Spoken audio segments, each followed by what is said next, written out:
வணக்கம். காதலை சொல்லவோ, இல்லை அன்பை வெளிப்படுத்தவோ உகந்த நேரம் எது? அப்படின்ற கேள்விகள் எல்லார் ஜோதிடர்களிடையுமே அடிக்கடி வரக்கூடிய ஒரு கேள்விகளாக இருக்கும். ஸோ இது நம்ம எப்படி எடுத்துக்கலாம் அப்படின்னு சொன்னா, ஒரு கணவன், மனைவி அப்படின்றவங்க இருக்காங்க. ஸோ அவங்களுக்கு ஏதாவது ஒரு காரணத்தினால இயல்பா பார்த்தீங்கன்னா, அஷ்டம சனியோ, ஜென்ம சனியோ நடக்கும்போது, ஏதாவது ஒரு காரணத்தினால சில பிரிவுகள் அப்படின்றது ஏற்பட்டிருக்கும். புரிந்து கொள்ளக்கூடிய ஒருத்தரை வெளிப்படுத்தி, மனதை வெளிப்படுத்தி பேசக்கூடிய சூழல்கள் இருக்காது. இல்லை எப்ப சொன்னாலும் எரிஞ்சு எரிஞ்சு விடுக்கிறாங்க. என்னோட அன்பை வெளிப்படுத்தவே முடியல அப்படின்ற ஒரு அமைப்புகள் இருக்கும்.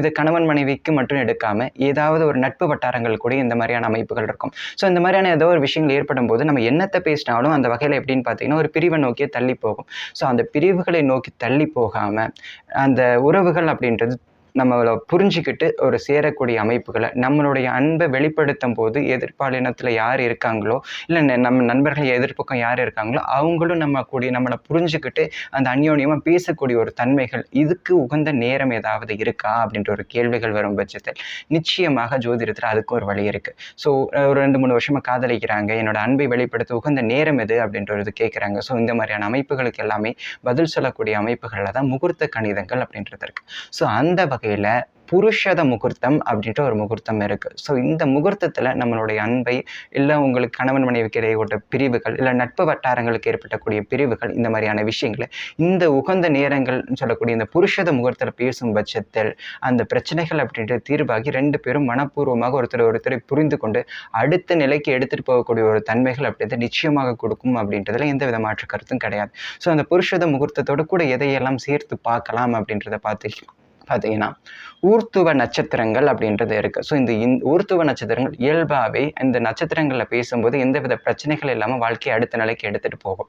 அதாவது ரொம்ப பிரியக்கூடிய நிறைய சண்டை, ரொம்ப என்ன சொல்கிறது, கொடூரமான ஒரு ஆக்ரோஷமான சண்டைகள் இருந்தாலும் இந்த நட்சத்திரங்களில் நம்ம பேசும்போது அது ஒரு சுமூகமான ஒரு முடிவுக்கு வரும். ஸோ அந்த ஊர்த்துவ நட்சத்திரங்கள் என்னன்னு பார்த்தீங்க அப்படின்னு சொன்னால் ரோகிணி, திருவாதிரை, பூசம், உத்திரம், உத்திராடம், திருவோணம், அவிட்டம், சதயம், உத்திரட்டாதி, இந்த நட்சத்திரங்கள் வரக்கூடிய நாட்களில் புருஷத முகூர்த்தம் சொல்லக்கூடிய 1:12 2 மணி வரைக்கும் இருக்கக்கூடிய இந்த முகூர்த்தத்தில் உங்களுடைய பிறந்த கால ஜாதக அடிப்படையில் கோச்சார சந்திரன் உங்கள் பிறந்த கால ராகு மேலே போகாத நாட்களாக இருக்கும் நிலையில் உங்களுக்கு தாராபலமும் இருக்கக்கூடிய நாட்களாக இருக்கும் பட்சத்தில் அந்த நாட்களை இந்த குறிப்பிட்ட நான் சொல்லக்கூடிய அந்த ஊர்த்துவ நட்சத்திரங்களும் இந்த 1:12 2 மணி வரைக்கும் இருக்கக்கூடிய இந்த புருஷத முகூர்த்தத்தில் பேசும் பட்சத்தில் எப்பேற்பட்ட மோசமான பிரிவுகளில் இருக்கக்கூடிய ஒரு நபர்களும் இந்த கரெக்டான இந்த சமயத்தை பயன்படுத்தி பேசும்போது அது அந்யோன்யமான நல்ல ஒரு அன்பை வெளிப்படுத்தி பகிர்ந்துக்கூடிய அடுத்த அன்போடு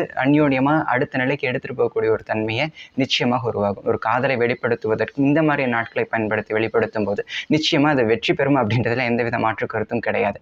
அதே மாதிரி ஒரு நட்பு வட்டாரங்களில் இருக்கக்கூடிய பிரிவுகள் அப்படின்றத நம்ம புரிய வைக்கணும், நான் தப்பே பண்ணல, அனைவர் புரிஞ்சுக்க மாட்டேன்றார் அப்படின்ற அமைப்புகளில் இந்த நேரங்களில் பயன்படுத்தி பேசும்போது அந்த புரிதல் ஏற்படக்கூடிய தன்மைகள் அப்படின்றது இருக்கும். எப்பேற்பட்ட மோசமான கணவன் மனைவி 2 பேர் பிரிஞ்சு போக போகிறாங்க அப்படின்ற ஒரு நிலைகள் வரும்போதும் இந்த முகூர்த்த அமைப்புகளை பேசி பயன்படுத்தும் போது 2 பேர் பேசி சமாதானம் பண்ணி வைக்கக்கூடிய உண்மையான அன்பை வெளிப்படுத்தும் போது அதுவும் ஒரு நல்ல நிலைக்கு போகும் அப்படின்றதுல எந்தவித மாற்று கருத்தும் கிடையாது. கூடவே இந்த மாதிரியான நாட்களில் சந்திராஷ்டமம் இல்லாமல் இருப்பது ரொம்ப விசேஷமான நாட்கள். ஸோ விதி எப்படி தான் மோசமான ஒரு நிலைகளில் ஒரு மனிதனை தள்ளி எடுத்துகிட்டு போனால் கூடயுமே விதியை மதியால் வெல்லலாம் அப்படின்ற அடிப்படையில் நம்மளுடைய வினை பயனை மதி அப்படின்ற கூடிய சந்திரன் நகர்வுகளை துல்லியமாக பயன்படுத்தி முகூர்த்தங்களை குறித்து பயன்படுத்தும் போது வெற்றி அப்படின்றது நிச்சயமாக இருக்கும் எல்லா நிலைகளையுமே. இதை வழிகாட்டக்கூடிய ஒரு நல்ல ஜோதிடர்களோ நல்ல ஒரு கால கணிதர்களோ நமக்கு கிடைக்கும் பட்சத்தில் வாழ்நாளில் எப்பேற்பட்ட மோசமான துரதிருஷ்ட சம்பவங்கள் நடக்கக்கூடிய சூழல்கள் இருந்தாலும் அதையும் மாற்றி நல்ல நிலையில் பயணிப்பதற்கு இவர்கள் வழிகாட்டுவார்கள் அப்படின்றதுல எந்தவித மாற்று கருத்தும் கிடையாது.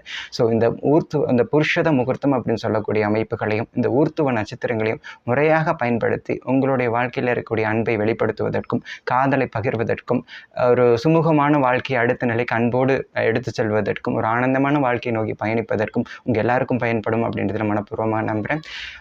உங்களுக்கும் அதாவது ஒரு ஜோதிட ஆலோசனைகள் வேலும் பட்சத்திற்கு இல்லை டிஸ்கிரிப்ஷன்ஸில் கொடுக்கக்கூடிய அமைப்பில் அப்பாயின்மெண்ட் பண்ணி பயன்படலாம். நன்றி, வணக்கம்.